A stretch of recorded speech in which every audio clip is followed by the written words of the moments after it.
এক নম্বরে আল্লাহ তাআলা বলেন ক্ষমা করবে না যারা করে মানুষের উপরে।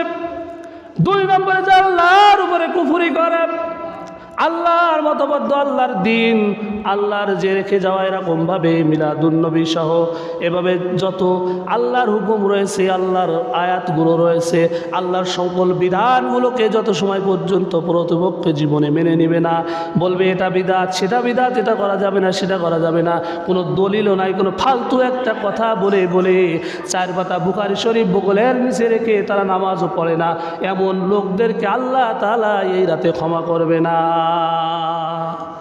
এই রাতেও ক্ষমা হবে না তাদের।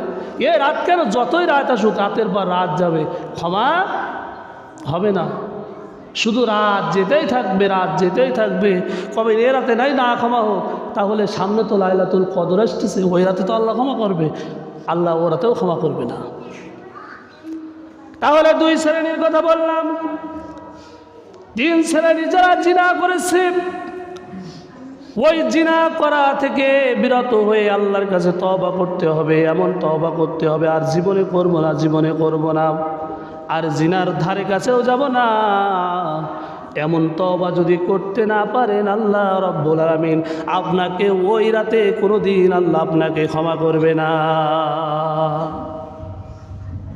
জিনা করেই যাচ্ছেন, তওবা করেই যাচ্ছেন, জিনা করেই যাচ্ছেন, তওবা করেই যাচ্ছেন, গোপনে কেউ দেখে না পৃথিবীর, কিন্তু দেখেন কে? সকলে বলেন দেখেন কে?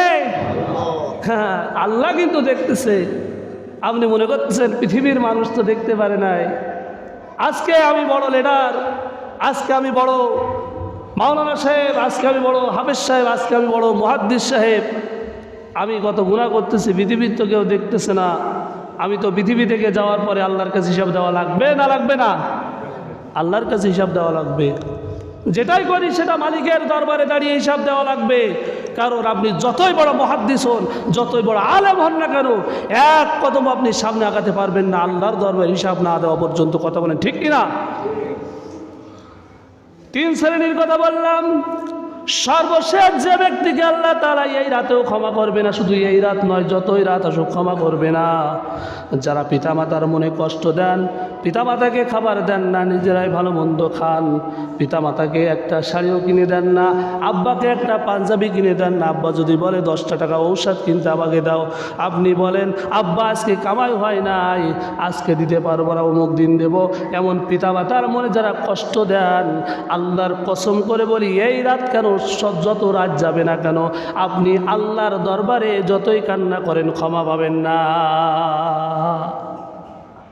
পিতামাতাকে যে মাফ চান, পিতামাতার কাছে যে আব্বা অনেক ভুল করে ফেলেছি, আজকে আমাকে মাফ করে দাও, আর জীবনে করবো না, কারণ আজকে রাতে ইবাদত করবো, আল্লাহর নৈকট্য লাভ করবো, মাফ করে দেন। আম্মার পায়ে ধরে মাফ চান যে আম্মা অনেক ভুল করেছে, আম্মা আজকে মাফ করে দেন। এমনভাবে ক্ষমা চেয়ে যদি আসতে পারেন, আর যাদের পিতামাতা মারা গেছে এখনও পর্যন্ত পিতামাতার জন্য দোয়া করেন, করে করে তাদের কবর জিয়ারত করেন, আর তাদের কাছে ক্ষমা চান, আল্লাহর কাছে ক্ষমা চান, আল্লাহ মাফ করে দিলেও দিতে পারে, কিন্তু দিবে এমন কোনো সত্য নাই। পিতামাতা বেঁচে থাকতে তাদের কাছে ক্ষমা চাইতে হবে, মারা যাওয়ার পরে কবরের কাছে যে ক্ষমা চাওয়ার কাজ না।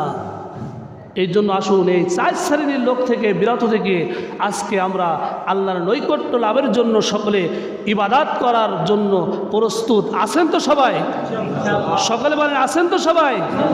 যে যাই বলুন না কেন, বিদাত বিদাত বিদাত, যদি বিদাত হয় আমি আজকে আমার ঘাড়ের পরে আপনাদের গুনাহগুলো নেব, আমি ওয়াদা করলাম এটা বিদাত নয়। আমরা পড়েছি, কোরআনেও পড়লাম, হায়াত দিয়ে আপনাদেরকে বুঝালাম এবং হাদিস দিয়ে বুঝালাম, এটা বিদাত নয়। রাসূল করেছে, সাহাবা আজমাইনরা করেছে, আমাদের বড় ইমাম যিনি বুখারী রহমাতুল্লাহ আলাইহি, ইসমাইল বুখারী রহমাতুল্লাহ আলাইহি, তিনিও করেছে। শুধু তাই নয়, ইমাম ফাকিহিন, তিনি একজন বড় প্রসিদ্ধ ইমাম, তিনিও এই রাতে দাঁড়িয়ে দাঁড়িয়ে ইবাদত করেছে, কোরআন তেলাওয়াত করেছে, জিকির আজগার করে এই রাতটাকে আল্লাহর নামে শপথ করে দিয়েছে। এই জন্য আসুন আমরাও সকলে এই রাতে ইবাদত করব। সকলে বলে আমিন। আখিরি দাওয়ানা আলহামদুলিল্লাহ।